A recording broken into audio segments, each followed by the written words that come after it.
Le chariot d'or de l'Altenweier.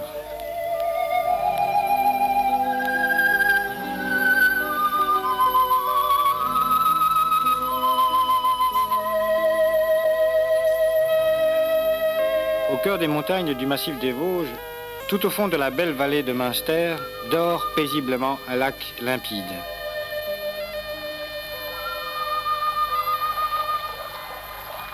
Dans ces eaux calmes se reflètent les hauts et abrupts rochers du Rheinkopf.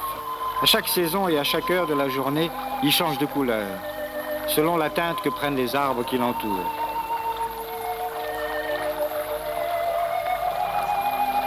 Ce lac s'appelle l'Altenweier, le vieil étang.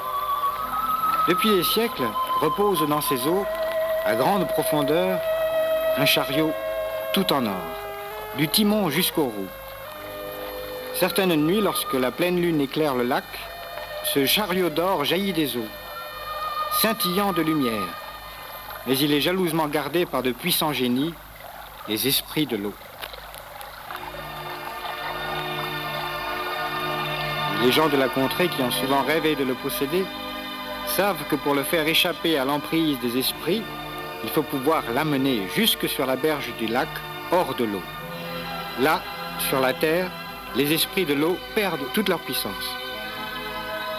Et les habitants de la vallée savent aussi que pour réussir à tirer le chariot sur la terre ferme, pas un mot, pas un seul mot ne doit être prononcé, sous peine de risquer sa vie.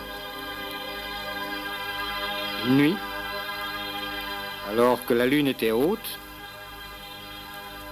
3 frères, habitant le plus proche village, décidèrent de s'emparer du chariot d'or.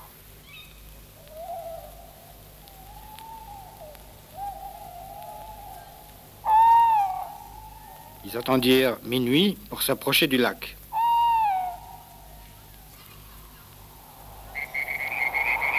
Les sapins frissonnaient sous un léger vent. Le bruit de leurs pas faisait écho contre la paroi de la montagne. Peu à peu, la surface de l'eau se mit à ondoyer. Un cercle de vagues se forma au centre du lac, d'où se mit à émerger lentement le fabuleux chariot d'or. Les 3 frères eurent un mouvement de stupeur. Ruisselant d'eau, le chariot avançait vers eux. Quand il fut proche du rivage, ils se jetèrent tous 3 sur le timon et commencèrent à tirer cette énorme masse d'or vers la berge. Leur souffle se mêlait au grincement des roues. Plus le chariot sortait de l'eau, plus il devenait lourd et plus leur effort devait s'accroître. Les pierres glissaient sous leurs pieds. C'est alors que l'une d'elles, plus grosse que les autres, bloqua une des roues du chariot, à moitié immergée.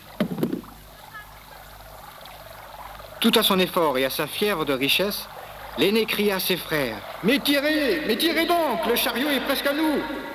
Hélas, il avait oublié qu'aucun mot ne devait être prononcé, tant qu'une parcelle du chariot appartenait encore à la puissance des eaux. Une force invisible se leva, saisit chacun des 3 frères et les jeta violemment sur le chariot d'or, qui repartit vers le centre du lac, les entraînant avec lui. Dans un fracas épouvantable, les eaux du lac s'ouvrirent, tourbillonnèrent quelques instants et engloutirent à jamais les 3 frères avides et imprudents. Depuis, le chariot d'or gît toujours au fond des eaux. Lorsque le soleil est haut dans le ciel, on peut parfois l'apercevoir, car personne n'a encore jamais réussi à s'en emparer.